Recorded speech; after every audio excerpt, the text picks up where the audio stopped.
Today we're going to be demonstrating rib x-rays. And rib x-rays can be done either anteriorly or posteriorly. So I'll demonstrate both, but first I'm going to do anterior ribs. The routine views are going to be a PA chest, and we want to do a PA chest because if there is a possible rib fracture, it can actually cause a pneumothorax, so they want to look at the lungs and make sure that hasn't happened. So the routine views are going to be a PA, and then we're going to do an upper and lower PA. We'll do an upper and a lower oblique. Okay. So the first thing we're going to need to do is we are going to have to ask the patient where they hurt. So for this case, this patient is we're going to do a left rib, so they're hurting in the left anterior part. So that's what I'm going to demonstrate to you. So first we're going to put the shield on the patient. Now the first view we would have done, of course, was the chest. Okay. Grab that strap for me.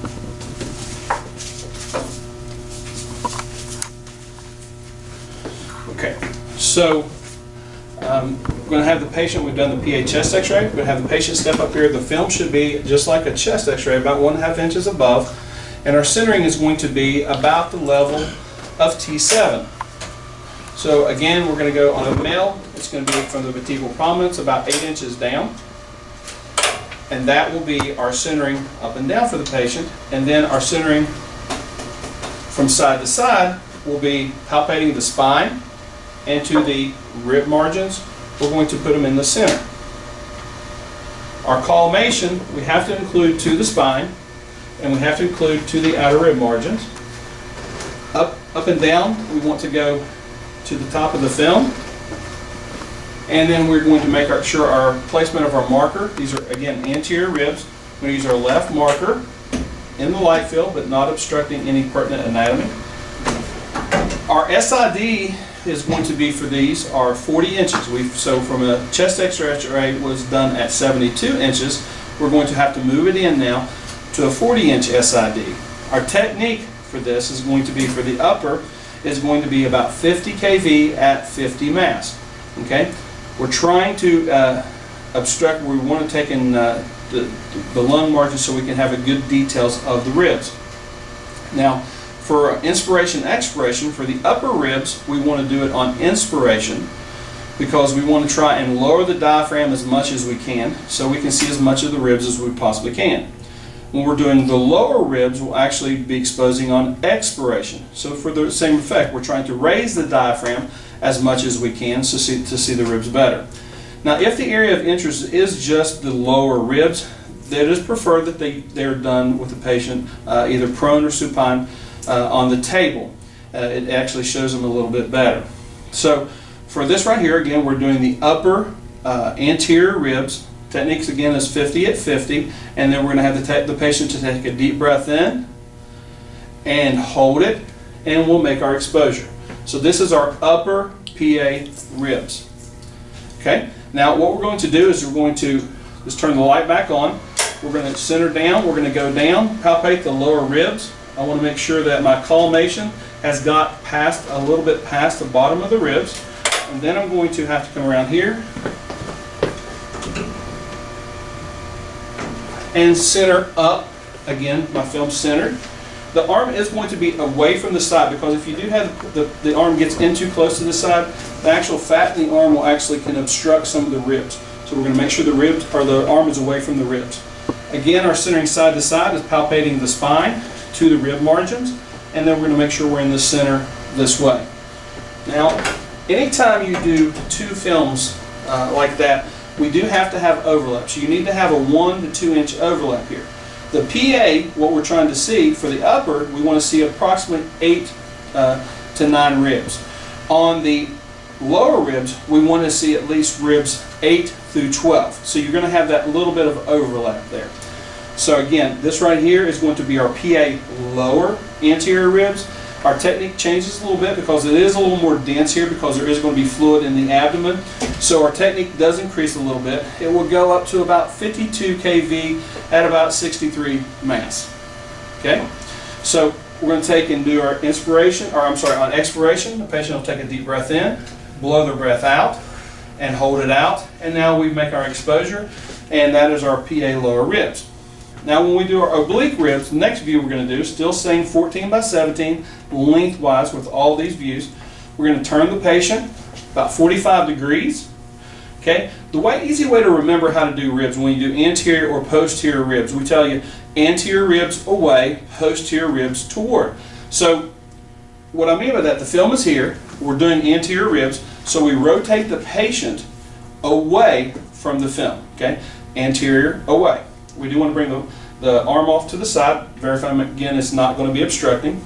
Now, when our centering, I'm just going ahead and doing the lower because everything is already set up here. So I just changed my film. We're doing our lower oblique. So I'm going to palpate the spine again, outer margins. I'm going to make sure that I'm in the middle of that. I do want to make sure that my collimation includes all the way back to the spine. And I want to make sure it includes all, which is going to get all the way to the sternum also. The rib margins are included to the side here. And your marker placement, again, will be in the light field, but not obstructing any pertinent information. Shielding is still to the back. Now we're going to have the patient to take a deep breath in and blow their breath all the way out, and then we're going to make our exposure. All right, so that's our oblique lower ribs. So the next view we're going to do is we're going to raise the film back up. About 1.5 inches above the shoulder. Okay, we're going to recenter on the patient. We're again making sure the patient is still oblique 45 degrees. We're going to make sure that we're to the spine, to the rib margins, we're in the center. Our collimation is including the spine. I'm going to move my marker up here to the top now. There is light. It's not obstructing anything pertinent. Okay, our technical factors do change a little bit. This is more air-filled, so the technique goes down just a little bit, but they are oblique, so it's not going to go back down to that 50 at 50 that we use for the PA. Somewhere around 52 at 63 is going to be the technique for that. So the patient, again, this is upper ribs, so we're going to have them take a deep breath in and hold it, and then we're going to make the exposure. Now that's going to be our anterior rib x-rays. Next I'm going to demonstrate for you is posterior ribs. Now the routine views for posterior ribs are going to be the PA, going to be an AP upper, AP lower, and then there's going to be an AP oblique, posterior obliques upper and lower. Okay, so I'm not demonstrating the PHS. We're going to go ahead and do the posterior ribs. If you'll turn for your back against there. Now one thing I want to make sure I do is bring the shield around. It will now be in the front. And the technical factors will remain the same. The film size is still 14 by 17. It's lengthwise. Okay, we're going to pretend again that we're doing now. We're going to go ahead and make sure we do. We'll show you the left. I think that way you'll maybe have a better view with where the camera's at. So again, we're going to take in 3 to 4 inches down. Is going to be approximately the level T7. We're going to have the patient's arm to the side. We're going to go from the sternum to the center or outer margins. Make sure that yes. It's all included. We want to make sure the chin is elevated. This patient has a necklace on, so we're going to have them to hold that up. Okay. We want to make sure our marker is in the light field, but not obstructing any pertinent information. And so our technical factors remain the same as it would for the PA. This is AP will be 50 kV at 50 mass.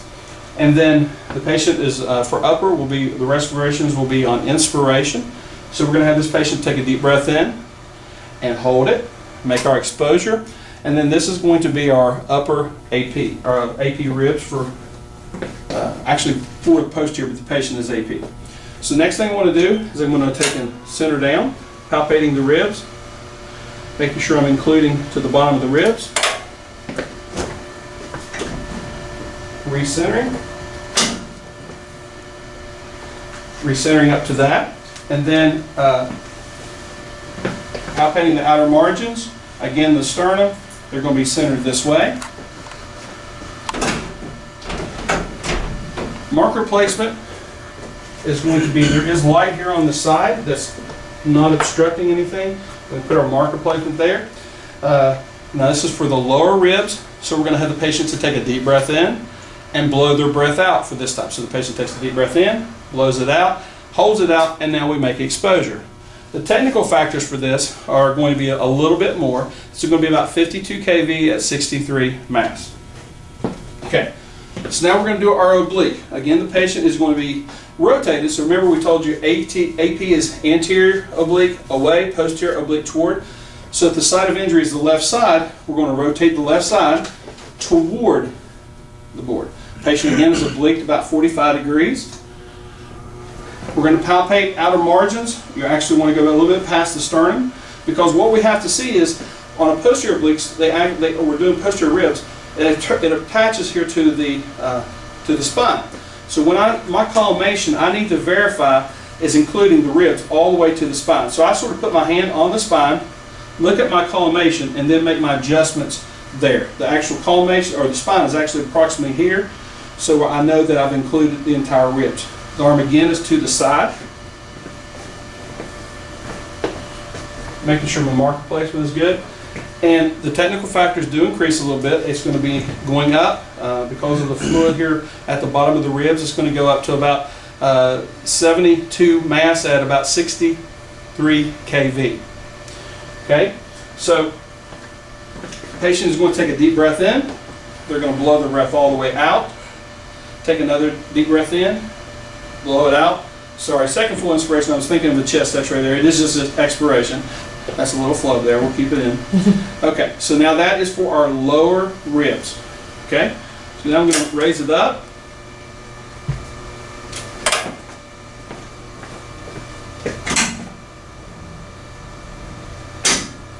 Okay, again, I'm going to palpate the spine, making sure that my collimation has included all the way to the spine. I do have all the way to the outer rib margins. Okay, I'm going to move my marker placement up here. It's in the light field, but it's not obstructing. Okay, patient on this one would have to hold his necklace again into his mouth, on his chin. Okay, this is going to be on inspiration. So the patient will take a deep breath in and hold it and make exposure. The technical factors for this one here is going to be 52 kV at 63 mass. Okay, now these are our posterior rib x-rays.